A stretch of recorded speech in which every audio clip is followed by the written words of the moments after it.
643. Good. I got the steel. I think I can salvage everything but the front part that articulates up and down.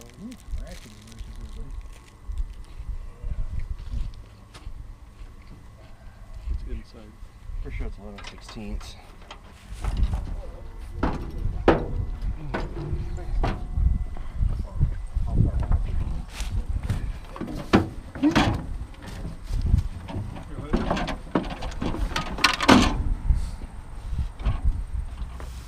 Well, now what do you do?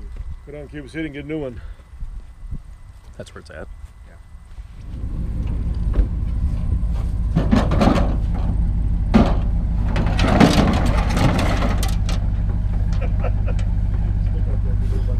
Mm-hmm.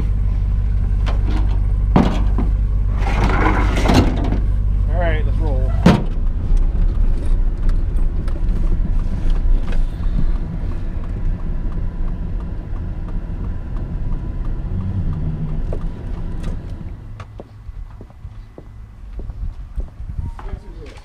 .643 Cornhead. I destroyed a Snout.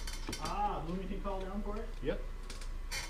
There's that. It's sitting right outside the door here if you want to back up a little closer and we'll throw it in.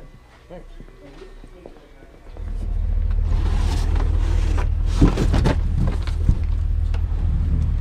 I can't imagine if they are interchangeable. I haven't looked at it yet. Well, let me see if I got a rear hood. They said it was the whole piece, like the front snoot and back base, like that's on the head. We encountered a bit of a hiccup. We were combining up front here at Travis's place, and we got most of the corn done. However, Dad was combining on the very bottom strip down there when he came up to the top of a hill and he started to go down into a waterway. The hills down at Travis's place are pretty rolling, so what happened was Dad was going down into a waterway, and I don't know whether I didn't have the corn head up high enough or what, but the corn head had the snoots going to the ground, which bent one of the snoots straight down. So we took it off and we called up Sloan's, and they said that they had one in Cuba City. So we went there to get a replacement so that we could keep harvesting tonight. However, when we got to Cuba City, we discovered that they only had the front snoot, and it's a different design. Our corn head is all metal, and nowadays they really are trying to get away from the metal and they're only doing poly. So we got a poly piece, but it doesn't work because we need the second part that goes behind and under it. So we're kind of stuck. What we decided while we were there was that we would switch back over to beans because they're calling for rain the day after tomorrow, and the second piece that we didn't get for the corn head isn't going to be in for 4 days.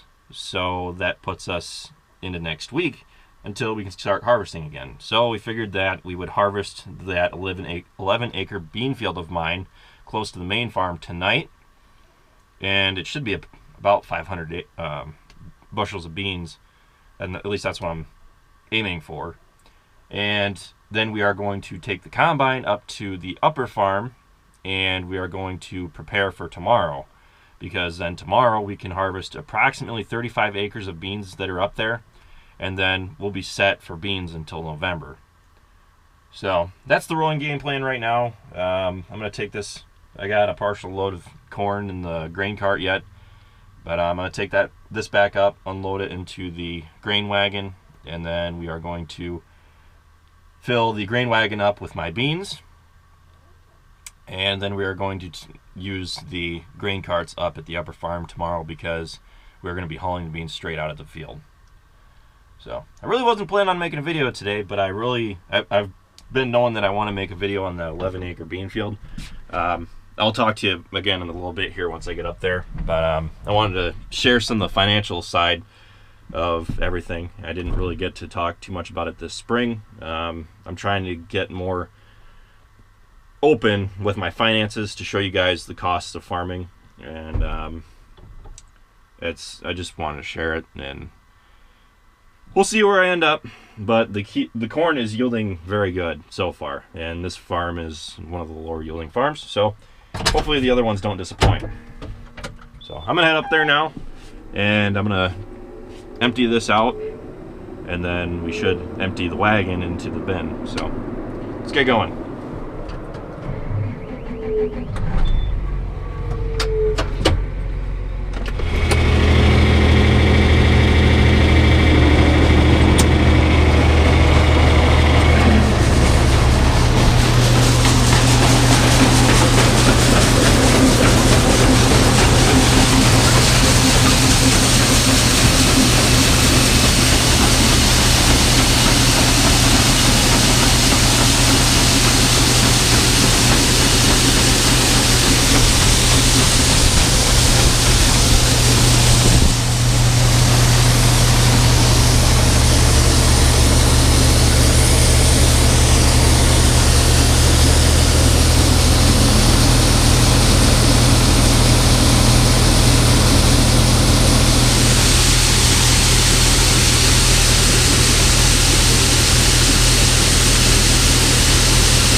Well, that was a close one.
prize we won this time.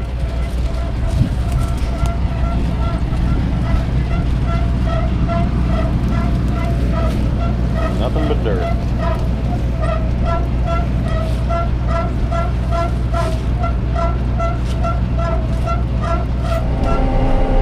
I don't know what's going on, Darlene. It was right here.